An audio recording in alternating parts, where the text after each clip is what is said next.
Hello, কেমন আছেন? HD স্মৃতিকথার আরও একটি নতুন ব্লগে স্বাগত। দুদিন সংসার জীবন থেকে একটু ছুটি, তারপরে আবার সেই আবার প্রতিদিনের সেই কাজকর্ম।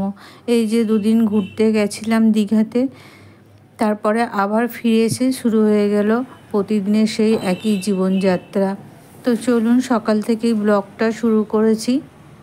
আর এই যে বাড়ি ছিলাম না, তো চাদর ঘর টরগুলো বন্ধ ছিল না, কেমন একটা গুমোট গন্ধ হয়ে গেছে। রাস্তার ধারে যেহেতু বাড়ি, তো প্রচণ্ড ধুলো পড়েছে, তো সেইগুলোই ডাস্টিং করব আর চাদরটাকেও চেঞ্জ করে দিলাম। দুদিন ঘরে ছিলাম না, মনে হচ্ছে যেন কত দিন ঘরে ছিলাম না, কত দিন এই ঘরটাকে দেখিনি। যাই হোক, দুদিন যে ছিলাম না তাতেই ধুলো টুলো পড়ে একেবারে একাকার অবস্থা। আর যদি দীর্ঘদিন একটা ঘর বন্ধ থাকে, মনে হবে যেন পুরো বাড়ি। তো চাদরটাকে চেঞ্জ করে নিয়েছি। আর প্রচুর কাচাকুচি আছে, শুধু ঘুরতে যাওয়া না, ঘুরতে যাওয়ার আগেও যেমন খাটনি জামা কাপড় গুছাও, ঘুরে আসার পরেও তেমন কিন্তু প্রচুর কাচাকুচি থাকে। তো আমি তো যেদিন ঘুরে এসেছিলাম সেই দিনই রাত্রেই কিছুটা কেচে নিয়েছিলাম। আর এখানে দেখুন ডাস্টিং করে নিয়েছি। জানালা টানালাগুলো প্রচুর ধুলো পড়েছে, কদিন যে মোছামুছি হয়নি, একটু হাত পড়েনি, মনে হচ্ছে যেন একদম ধুলোর পাহাড়। এর আগেও আমি বলেছি যে এই ডাস্টিং করা আমার একেবারেই কিন্তু বারণ। আমার কিন্তু ডাস্টিংয়ে প্রচণ্ড অ্যালার্জি। ডক্টর একেবারেই বারণ করে দিয়েছেন, কিন্তু কি করব, এগুলো তো করতে হবে না, এগুলো না করলেও না। আর যেহেতু আমার ছেলে ঘরে আছে, ছোট বাচ্চা, তাও এগুলো তো করতেই হবে। ছোট বাচ্চা থাকলে আরোই একটু পরিষ্কার পরিচ্ছন্ন রাখার প্রয়োজন হয়। ওরও একটু অ্যালার্জির ধাত, যেহেতু আমার আছে, তো ওরও এই সমস্যাটা আছে। ছোট কি, যখন একটু ছোট ছিল তখন তবুও কথা শুনতো, যত বড় হচ্ছে আর শুনতে চায় না। এই যে ওর বাবা বারে বারে বলতে থাকে এখানে হাত দিও না, ওখানে হাত দিও না। ছোটদের কি হয় না, যত বেশি যে জিনিসটা বারণ করা হয়, তাদের সেই জিনিসের প্রতি আকর্ষণটা মানে তত বেশি হয়। কারণ বারণ করা হয় বলে বেশি বেশি সে ধুলোয় হাত দেয়। তো আমি ওখানে বেডশিটটা তুলে রেখে আসলাম, এদিকে দরজা জানালা সবই মুছে নিচ্ছি। আর এই যে দরজার ফ্রেম দেখছেন, এই দরজার ফ্রেমে যে সরু সরু অংশগুলো থাকে, এখানে না মাকড়সার জালও করে, ছোট্ট ছোট্ট মাকড়সার জাল থাকে। তো এগুলো ভালো করে ক্লিন করে নিতে।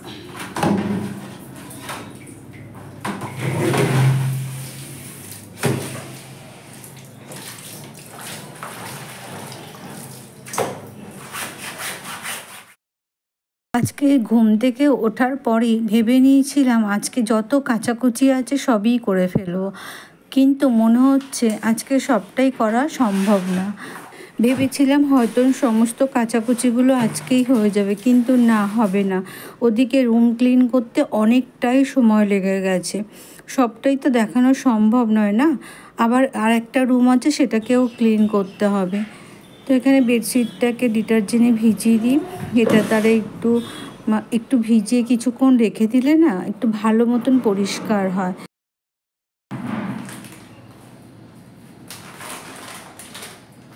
আরও কিছুটা জামা কাপড় ডিটারজেন্টে ভিজিয়ে দেবো, দিলাম আর কি। দিয়ে যাব রান্নাঘরের দিকে, রান্নাঘরেও অনেকটা কাজ পড়ে আছে। আর আজকে মনে হচ্ছে না সমস্ত কাচাকুচি হবে না, কারণ এদিকে তো রান্নার কিছুই হয়নি, রান্নাও করতে হবে। আবার কিছুটা বললাম ভেজানো আছে, সেগুলো তো কাচাকুচিই হয়নি, তাহলে আর হবে কি করে। এধার ওধার করে কাজ করতে গিয়ে না কাজে অনেকটাই সময় লেগে গেছে। আবার ওদিকে রুমে সমস্ত ছড়িয়ে ছিটিয়ে ফেলে রেখে এসেছি, তো সেগুলোকেও গুছাতে হবে। আর এই তেলটা দেখুন, তেলটা নিয়ে আসা হয়েছিল গতকাল, ঢালা হয়নি। তো এখন রান্না করতে এসে দেখলাম তো তেলটার প্যাকেটও কাটা হয়নি, তো তাড়াতাড়ি করে আবার তেলটার প্যাকেট কেটে ঢেলে নিচ্ছি।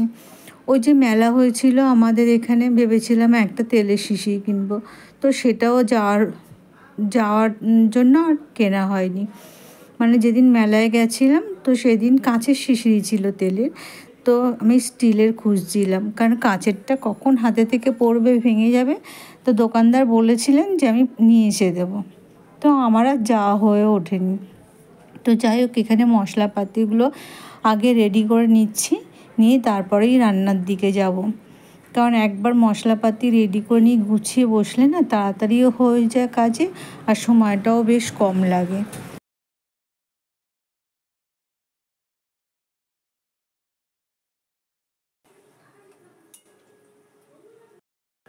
আর এদিকে বসিয়ে দিয়েছি ছেলের জন্য মাছের ঝোল, আলু টমেটো ধনেপাতা দিয়ে ট্যাংরা মাছের ঝোল বানাচ্ছি। আর এখানে ভেজে নিয়েছি আলু, তো মটন রান্না করব, মটনের জন্যই ভেজে নিয়েছি আলু। আর এখানে পেঁয়াজটা কষাতে দিয়েছি, মটন মানে মটন যেটা রান্না করব তার জন্য পেঁয়াজটা কষিয়ে নিই।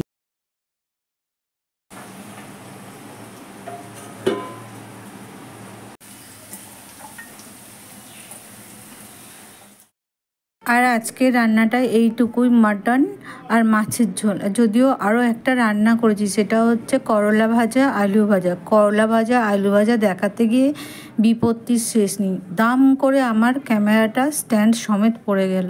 যদিও যাই হোক, ক্যামেরাটা কোনো ক্ষতি হয়নি। আর বারে বারে আমি ক্যামেরা বলে ফেলি, মোবাইল না বলে ক্যামেরায় বলি, মোবাইলেই সাধারণত ভিডিও বানাই, তো স্ট্যান্ড সমেত মোবাইলটা পড়ে গেল। তো এখানে আমার মটনটা মোটামুটি রেডি, মটনটা আমার হয়ে গেছে। তো চলুন, মোটামুটি রান্নাও কমপ্লিট। মটনটা বেশ দেখতে ভালো হয়েছে, আশা করি খেতেও ভালো হবে। তো জানি না আমার ছেলে মটন খাবে কি না, ওর জন্য আবার মাছের ঝোলটা বানালাম।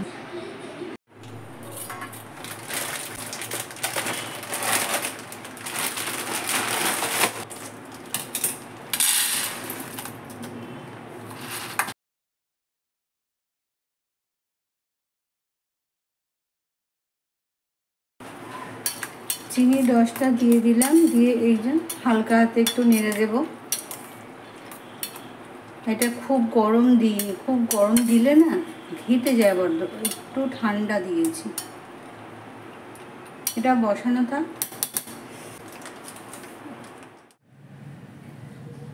এগুলো ছোট হয়ে গেছে, এগুলো আর করানো যাবে না, অনেকটাই ছোট হয়ে গেছে। এই যেগুলো বাদ দিয়ে এখানে রাখি।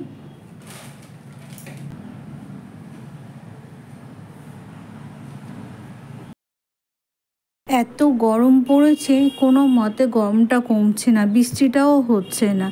গরমে না আর কাজকর্ম করতে ইচ্ছা করছে না। আর এই গরমে না কোনো কিছু খাবার দাবারও ইচ্ছা হয় না, মনে হচ্ছে নুন লেবু চিনির জল খেলে একটু প্রাণটা ঠান্ডা হয়। কিন্তু কাজ করতে করতে না আর নুন লেবু চিনি জল বানানোও হচ্ছে না, খাওয়াও হচ্ছে না। মনে হচ্ছে কেউ যদি একটু ঠান্ডা জল এনে মুখের কাছে ধরে তো অন্তত শান্তি পাই। আর এই রান্না করার সময় যদি একটু কেউ কেটে কুটে দেয়, রান্নাটাও তাড়াতাড়ি হয়ে যায়। তো সেটা তো হবার নয়, একাই সমস্ত করতে হবে। তো চলুন, ওদিকে আমার রেডি হয়ে গেছে, আবার যাব রুমেও কিছু কাজ পড়ে আছে, তো সেগুলো গোছগাছ করতে হবে।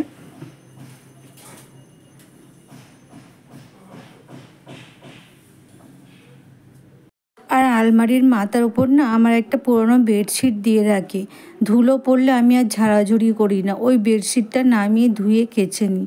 তা বেডশিটটা আজকে কাচলাম না, কারণ ওটা না একটু নিচের দিকে নেমে এসেছিলো। তো ওটাকেই আমি ঠিক করে দিচ্ছি, দিয়ে আর উপরে একটা ব্ল্যাঙ্কেট রাখা ছিল, তো সেটাকেই একটু ঝাড়াঝুড়ি করে আবার উপরে তুলে রাখবো। কারণ এই যে কদিন ছিলাম না, বললাম প্রচণ্ড ধুলো পড়েছে, তো এটাকেই একটু আবার হালকা হালকা ঝাড়পোঁছ করে নিচ্ছি। নামানোর পরে ভাবলাম এটার উপরেও একটা কাপড় দিয়ে রাখলে ভালো হতো, তাহলে অন্তত ঝাড়াঝুড়ি করতে হতো না। এই ঝাড়াঝুড়ি করলেই তো নাকে ঢোকে আর হাঁচি হতে শুরু করে। তো সেই ভেবেই আবার একটা পুরাতন কাপড় ওর উপরে দিয়ে রাখলাম। তো এবার আর ঝাড়বো না, ওই কাপড়টাকে নিয়ে কেচে বা ধুয়ে দিলেই হয়ে যাবে। তো কাজের আর শেষ নেই, একটার পর একটা কাজ করেই চলেছি। দুদিনের বিশ্রামে আর মনে হচ্ছে 10 দিনের কাজ একসঙ্গে করতে হচ্ছে। কাঁচটার উপরে না আমার ছেলে এত হাতের ছাপ ভর্তি করে দেয়, তো পুরো ঘোলাটে হয়েছিল। একটু কাঁচটাকেও মুছে নিলাম। আর আমি না এই কাঁচ সাধারণত কাগজ দিয়েই মুছি, কাগজ দিয়ে মোছাটাই বেটার। কাগজ দিয়ে হচ্ছে কাঁচ ক্লিনার। অনেকে দেখি কাপড় দিয়ে মোছে, কিন্তু কাপড় দিয়ে না দাগ পড়ে যায়। কাঁচ মোছার মেন উপকরণই হচ্ছে কাগজ। আর বেশি কথা নয়, বেশি বক বক করবো না, চলুন ব্লগটা আজ এই পর্যন্ত। দেখা হবে আরও একটা নতুন ব্লগে। সুস্থ থাকবেন, ভালো থাকবেন। ব্লগটা ভালো লাগলে অবশ্যই লাইক করবেন, আর যদি আমার ভিডিও ভালো লাগে চ্যানেলটাকে সাবস্ক্রাইব করবেন। টাটা।